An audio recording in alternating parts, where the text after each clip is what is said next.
Good morning, Mr. Sledge, and you are perfectly situated, turning to the jury so that they can hear you. I'm going to stand over here so that you speak loud enough so that the last juror can hear you, okay? Yes. Thank you. Mr. Sledge, would you please tell the jury how old you are? 43 is age. Where did you grow up? Atlanta, Georgia. What part of the city did you grow up in? Downtown Atlanta. Did you also go to high school in Atlanta? Yes. And what high school did you attend? Southside High School. Did you finish? No. What grade did you finish? The last grade you completed? Probably the 9th grade. By 9th grade, could you read and write though? Yes. All right. Now, do you have brothers and sisters? Yes, brothers. How many? 3 living. Where did you fall in line with your siblings? Oldest, youngest, middle? Next to the youngest. All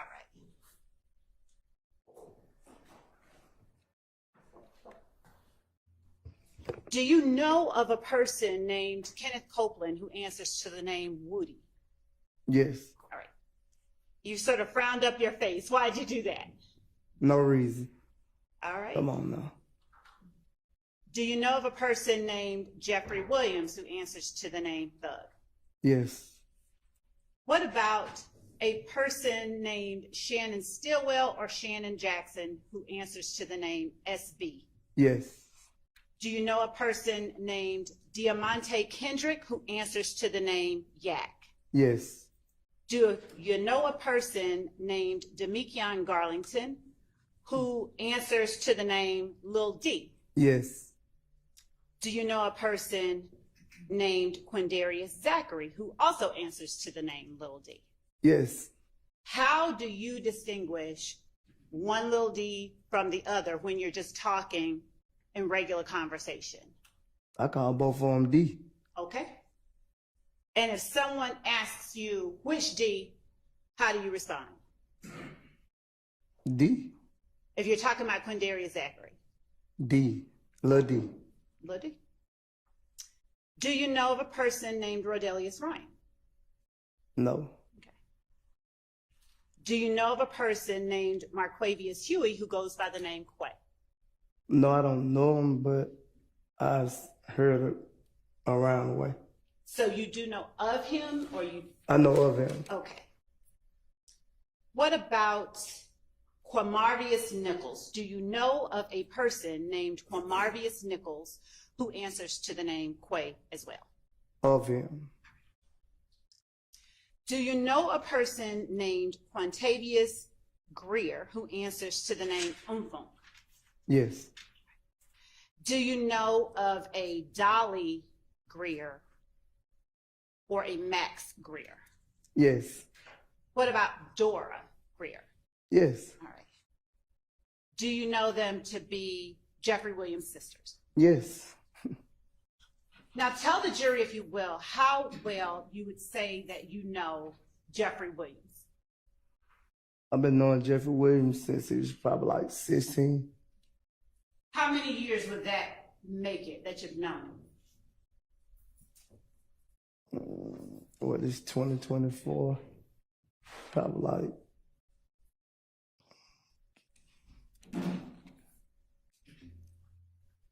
it's been a minute. I can't really, off the top of my head, I don't really know.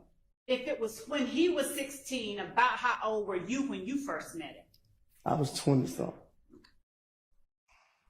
I was probably like 26. I'm about like 10 years older than Jeffrey. Okay.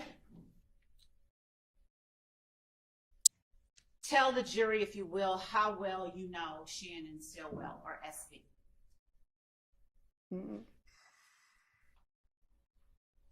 Well, I met Shannon around like 2014, 15, somewhere in that area. When you say you met him around 2014 or 2015, what does that mean for you in terms of how well you know him? I know we built a great relationship. And was that from the start? From the time that you met him to now, you all have had a great relationship, or is that something different? You said from, could you repeat yourself? Yes, I can. Did you all have that great relationship that you just described for the jury from the moment that you all met, or did it develop over time? From the time that we met. Okay. And do you all still have that same great relationship? Well, I haven't talked to Shannon because he's been incarcerated. Okay, hold up. Hold up. Well, I haven't talked to Shannon because he's been incarcerated. Okay, hold up. Well, I haven't talked to Shannon because he's been incarcerated. Okay, hold up. What did he say? Your Honor, we would move to strike that last portion. Yeah, please disregard that. All right, give me just a second. Y'all didn't even get comfortable. I'll have to excuse y'all and see you back again in a few minutes. Mr. Sledge, could you step outside? Your Honor, may it please the court. On behalf of Mr. Stillwell, we are moving for a mistrial at this time. There's been a comment about my client, comment from witness Antonio Sledge about my client being incarcerated. It is prejudicial to my client, suggests a criminal history, it suggests a flight risk. It prejudices my client. Also, Your Honor, I would just note for the record that Mr. Sledge, my understanding is Mr. Sledge has been cooperative with the state, meaning he's made himself available. His attorney, Mr. Derek Wright, is here. Mr. Sledge has been here all morning. There's absolutely no reason that the state knew what questions they were going to ask. They knew that they were going to ask about the relationship with my client at this time. The duty is on the state to prepare their witnesses to not relay or testify to prejudicial material such as my client being incarcerated throughout this trial, and they failed to do so. So we're moving for a mistrial at this time. Ms. Love. Judge, the state objects to a mistrial. The question that I posed was not one I expected this witness to bring up, Mr. Stillwell's incarceration. We'd ask simply for a limiting instruction for a few reasons. One, Mr. Shart indicated that his mistrial motion is based on the witness's reference to Mr. Stillwell's incarceration. There has been admitted as evidence that Mr. Stillwell got incarcerated at some point. We expect further testimony to come out with details about Mr. Stillwell's becoming incarcerated, and the witness's statement on the stand, even where I asked that it be struck, does not rise to the level of meriting or warranting a mistrial. And I can go outside and further caution him to not talk about anyone's incarceration. Okay, and isn't Mr. Stillwell in fact charged in this indictment with possession of a firearm by a convicted felon? He is. Okay. He is, Your Honor, and I don't think there's any dispute that my client was incarcerated at some point. He's been arrested for these charges. I mean, I think everyone would acknowledge that. But the fact that he's still incarcerated, and I just don't understand how the state could ask, how's your relationship with him on this date or today?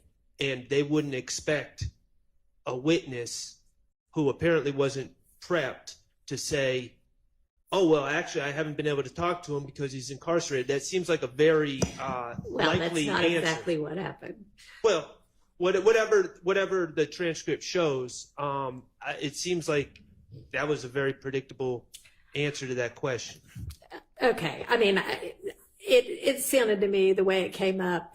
Please do further caution him, but it did not sound like that came up as a purposeful question to secure that kind of evidence before the jury. It was essentially like, how is your relationship with Mr. Stillwell? Well, he'd been incarcerated. That could be, and that's all that he ended up saying. That could have been at any point in the past. That did not indicate right now he is presently incarcerated. I'm going to deny the motion for mistrial.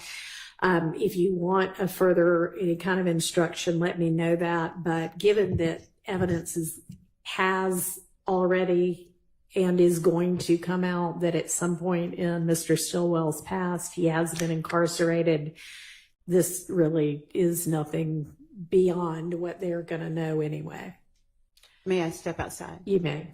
Do you want any sort of other instruction, curative instruction? May I have a moment? Sure.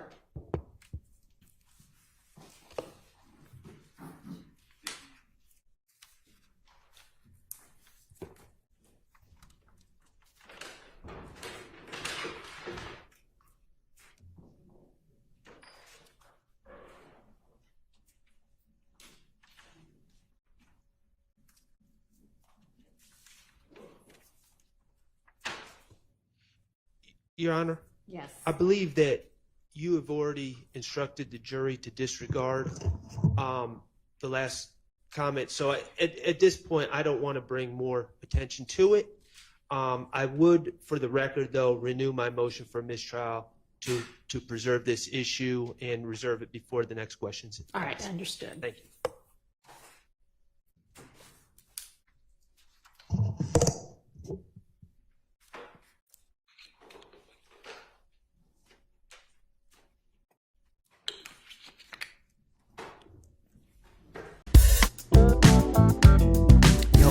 That light for deal with Christian. Yo, for deal with Christian. Smash that bell for DWC. Yo, smash it, just smash it. Hit that light for deal with Christian. For deal with Christian. Smash that bell for DWC. Yo, smash it, just smash it. Hit that light for deal with Christian.